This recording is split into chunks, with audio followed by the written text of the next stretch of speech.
So thanks to you guys, I finally understand how the rotary vane engine works. But I have one last problem with it, and maybe you can help me understand it. The combustion cycle starts before the entire mixture has been pumped into the combustion chamber. That was the piece that confused me the most in the previous animation. Here we have a great animation by Intexa explaining how pneumatic vane motor works and why is it off-center. To always create more pressure on one vane or more force, because the vane that is more extended will experience more force than the one that is retracted. If it was in the center, as you can see here, there would be an equal pressure on both vanes, so the motor would not move. So pneumatic vane motor is essentially half of the rotary vane engine, in a sense. So to make it easier for me to understand it, I decided to simplify this design and take it from 3D to 2D and from complex rotary shapes into simple triangular shapes. So here we have the same idea. We have two chambers and we have two vanes that are connected. So as the one vane moves down, the other one moves down, right? So now let's imagine that we start the combustion cycle over here, 25%, so 1 unit into the cycle. At this point, it's easy to see the difference between the extension of the vanes. This vane, the vane A, is large. It's actually 3 times larger than vane B. We have vane B at the length of 1 unit and vane A at the length of 3 units.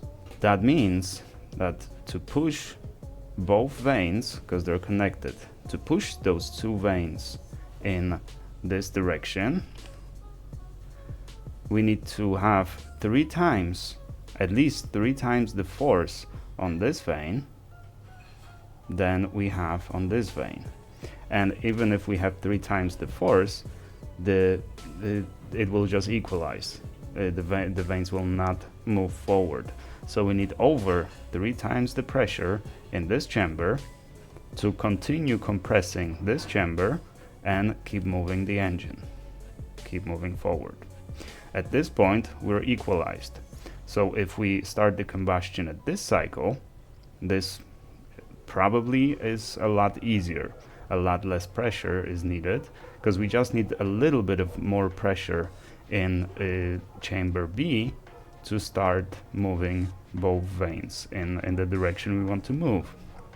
But now is the problem that I can't work through, because if we go back to our ignition cycle or combustion cycle, this is where we ignite. So we start the combustion in chamber B. Now for the combustion to move vane B down and thus start moving vane A down and compressing chamber A, the pressure in chamber A is going to work against that movement. That is only if I did this correctly and if my understanding of this is correct. So please correct me in the comments.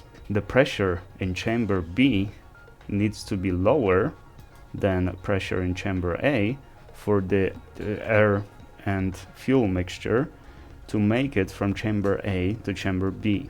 If the pressure in chamber B is higher, then the exhaust gases will be pushed to chamber A, effectively moving the motor in the other direction, in the opposite direction that we want to. So my question number 1 is, how do we create both larger pressure in chamber B to move the vane and keep compressing chamber A, but at the same time the mixture from chamber A is compressed more than chamber B, so the mixture can travel from chamber A to chamber B.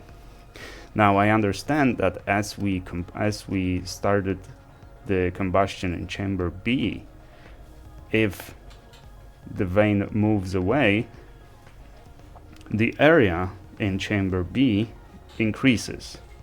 while area in chamber A decreases. So that naturally allows the mixture to go from one chamber to another. But all of that is provided that we created higher pressure in chamber B to continue compressing chamber A. But at the same time, that higher pressure allows the lower pressure to enter the chamber instead of exiting into chamber A. One thing that everybody seems to agree on is that the previous animation was inaccurate, and I see how. I see why I was so confused in the previous animation, because I thought that combustion cycle ended and then we have the compression cycle ended and then we have the combustion cycle, and that's why it didn't make sense. But as we can see, the combustion starts mid-process, it actually at the beginning of the process. So then the fuel mixture is being pushed into the combustion chamber.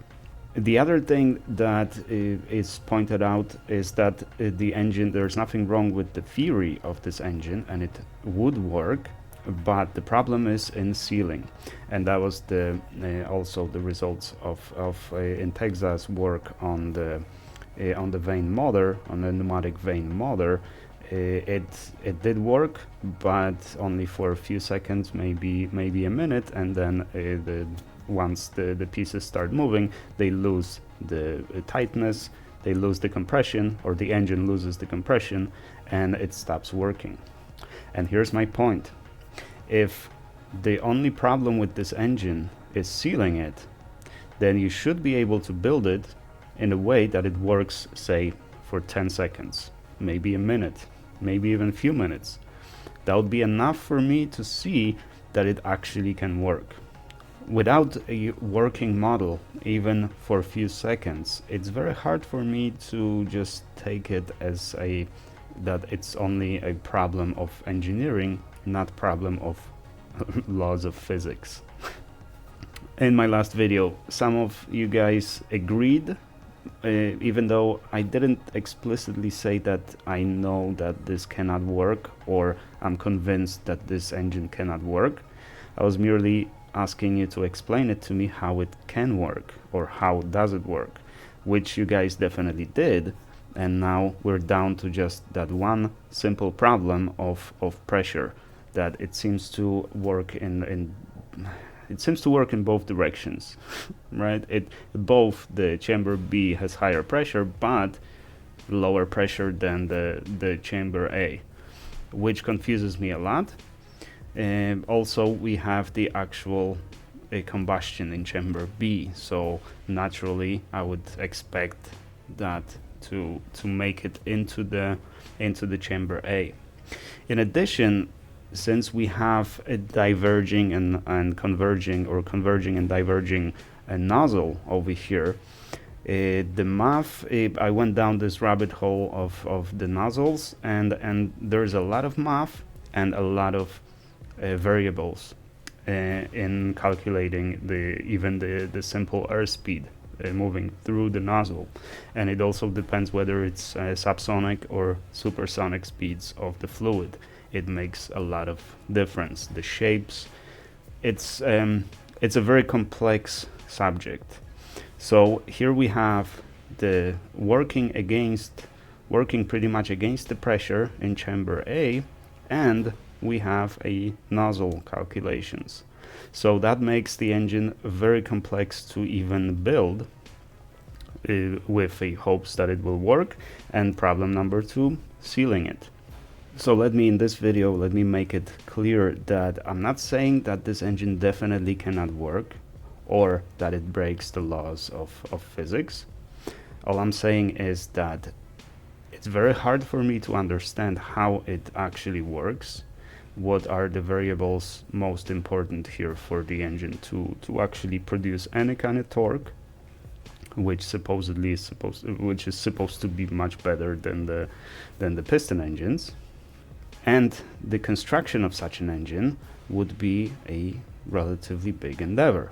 However, even when you take the regular combustion engine with piston design, even if you have horrible sealing, even if you have horrible lubrication, even if your sizes don't exactly match, you can still see that the engine kind of works a little bit. Yeah, performance is bad, there's no torque, but you can see that it can work. All you have to do is figure out the sealing and lubrication or dimensions or something to make it perform better. But you can create a simple proof of concept that it does work. Now this engine reminds me of the first engines that were built for the ships, where the steam engines, they also used the piston design, but someone created a first turbine engine using the steam that allowed the steam to convert the pressure directly into rotation. That allowed the boats to move at extremely higher speeds, but the engine was unreliable because we have cavitation from moving the water this fast, and of course the damage to the engine when we push the steam through the vanes or through the through the little propellers inside the engine, and it basically cooks very quickly. So it's not practical, but again, it was demonstrated and it does work. This engine, for some reason, has never been demonstrated to work even for a few seconds. So that's why I'm just skeptical. I just want to understand how it works, and I would love to see this engine work even for few seconds, just few cycles until it depressurizes or explodes or what have you. Please do let me know what you think about my idea of simplifying it. Did I do it right? Is it actually analogous to what we see in the rotary design? If I just transform it into two triangles essentially, and on my picture you don't even see the nozzle. So I didn't even take it into the account, the actual nozzle calculation. So the pressure from one chamber just goes magically to the other chamber with no friction and no slowdown through the nozzle. If you can simply explain how does it go against that pressure difference, and what am I doing wrong in my calculation, or well, overstated calculation. But what am I doing wrong? How where am I going wrong with trying to understand this design? Definitely drop it in the comment. Do a response video like our friend Scorch 855, if I remember correctly. Thank you very much for that. I do appreciate that a lot. And definitely leave a like or dislike. If you don't like it, it works the same way. It's engagement.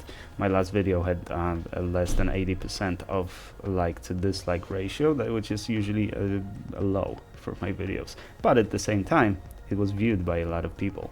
So if you want to scold me in the comments, go ahead and do so. I don't take stuff personally, so don't worry about defending me. And that is it. Thank you guys very much for watching. I do appreciate you, and I shall see you in the next one.